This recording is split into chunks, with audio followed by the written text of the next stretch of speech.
Pandian store சரிகளில் அடுத்த வர எபிசோடில் நம்ம பழனி இறந்துட்டு சுகன்யா கிட்ட போயிட்டு என் மேலே உனக்கு நம்பிக்கை இருந்தால் வா நம்ம இப்போவே இந்த வீட்டை விட்டு வெளியே போகலாம் அப்படின்ற மாதிரி சொல்கிறாங்க. முத்துவேல் இருந்துட்டு டே பழனி கொஞ்சம் இருடா நான் பேசுகிறேன் அப்படின்ற மாதிரி சொல்லிட்டு இருக்காங்க. வேண்டான்னு நீங்கள் சொன்னதுனால தான் இந்த சொத்தை கொடுக்கறதுலே நான் கொஞ்சம் அமைதியாக இருந்தேன். ஆனால் இவர் இந்த அளவுக்கு பேசுவாருன்னு நான் கொஞ்சம் கூட எதிர்பார்க்கவே இல்லைங்க. எனக்கு எந்த சத்தம் வேண்டான்னு என் பொண்டாட்டியும் பிறக்க போகிற என்னோடய குழந்தையும் என் ஆத்தலை கூட என் கூட அனுப்பிவிடுங்க, அவங்கள நான் ரொம்ப நல்லா பார்த்துப்பேன் அப்படின்ற மாதிரி சொல்லிட்டு இருக்காங்க. ஆமாம் கிளிப்ப, உனக்கே ஒரு வாய் சாப்பாடு போகிறதுக்கு யாரும் கிடையாது, இதில் ஆத்தாவையும் பிறக்க போகிற உன்னோட பிள்ளையும் வேற பார்த்துக்க போறியா?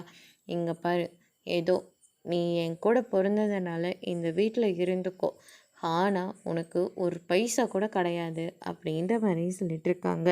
அந்த கடைக்கான வாடகை கூட எங்களுக்கு தேவையில்லை, அது கூட நீயே வச்சுக்கோ அப்படின்ற மாதிரி சொல்லிட்டு இருக்காங்க. இந்த அளவுக்கு பிச்சை போட்டு எனக்கு ஒன்று நீ தர வேண்டான்னு நீயே வச்சுக்கோன்னு அப்படின்ற மாதிரி சொல்லிடுறாங்க. சுகன்யா இருந்துட்டு அன்னைக்கு கல்யாணம் பண்ணும்போது என்ன சொன்னீங்க, இவருக்கும் சொத்தில் சரி பங்கு தரப்போகிறேன், அதனால் நீ கல்யாணம் பண்ணிக்கோன்னு அன்னைக்கு மட்டும் சொன்னீங்க, இன்றைக்கி மட்டும் வெறும் பையன்னு சொல்லிக்கிட்டு இருக்கீங்க, உங்களுக்கெல்லாம் அவ்வளோதான் மரியாதை அப்படின்ற மாதிரி சொல்லிட்டு இருக்காங்க.